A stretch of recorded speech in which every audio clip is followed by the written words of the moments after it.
Regional Institute of Medical Sciences RIMS Imphal na sinduna ngasi World Schizophrenia Day gi palan thorom pangthokre Rethink the Level Reclaim the Story haiba theme da RIMS Imphal gi Psychiatry Department ki complex da ngasi pangthokhiba thorom aduga mari leinana hospital asida layeng chathariba anaba singi imung manungi miyoi singa akhangai singa loinana sharing session amasu pangthokhi loinana schizophrenia na naraba miyoi singi imung manungna thengnariba awaba khudongchadaba sing kaya amadi anaba singbu support pibagi matangda wafam kaya khanaki thauramga mari leinana Department of Psychiatry RIMS Imphal gi Senior Professor RK Lenin na haikibada leina asina nare khangba miyoi singna matam chana amadi chang naina doctor ga tanaduna hidak langthak charabadi miya marakta tinba ngamgani masigi manungda masa doctor oiba yawbaga loinana hidak langthak chang naina charaga atopa anaba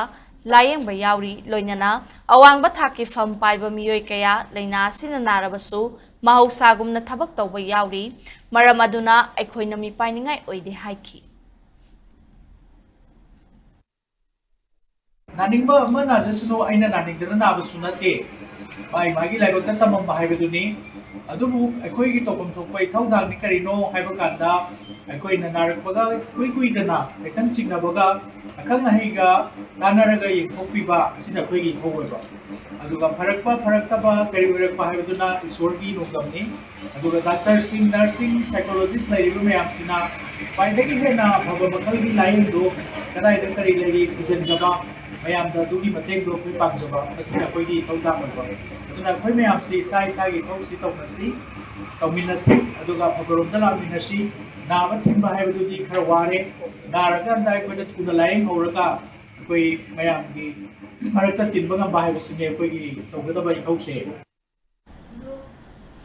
Department of Psychiatry RIMS Imphal gi head Dr. S. Jogendra na haikibada leina asigi matangda miyamna lana launaramba kaya adu ngasidi anauba hidak kaya puthorakpadagi hanaga yengnabada khara laithokhalle anaba si hidak langthak changnai na chabaga loinana matam gi matung ina doctor ga tanaraba amadi imung manungna saugatpirabadi control tawba ngamba leina makhal amani haina phongdoki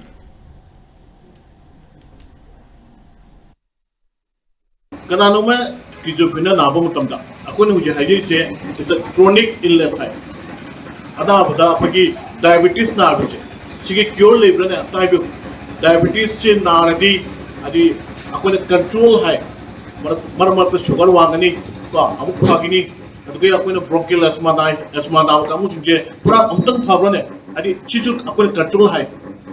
bp wangwa amu wangani amu nemani ka si huna chane ba Simba laina ni hena koi laure ko schizophrenia adi chronic mental illness hai se sida koi cure hai ba question ade control hai ida phana saraba family phana support le biraba ko ade koi counseling phana toraba koi mayang ko teamwork toraba adi ana ba phana control le hai schizophrenia na ba se mi ahumda amadi almost phana dum leiba ngam mi ahumda amadi